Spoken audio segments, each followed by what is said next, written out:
Stel jou voor, jy wil studeer, maar die zon is onder, en daar is geen lig nie, wat doen jy? Vir geleerdes soos G.I.N. en Sun Kang, was dit een daaglikse strijd, maar hulle het een geheim ontdek wat hul lewe zou verander. G.I.N. in antieke China, was zo arm dat hij niet olie vir lampe kon bekostig nie, maar hij het een briljante idee gehad.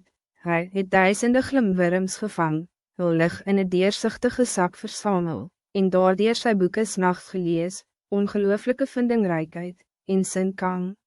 Hij het diezelfde probleem, maar een ander oplossing gevind. Hij het die helder weerkaatsing van maanskyn op sneeuw gebruik, deur voor sy venster te sit, het hy elke winteraand ywerig gestudeer. Hierdie legendarische verhalen van Nang Aing Aing Xie, leer ons dat passie vir kennis alle struikelblokke oorkom, ware toewyding ken geen grense nie, jy kan enigiets bereik.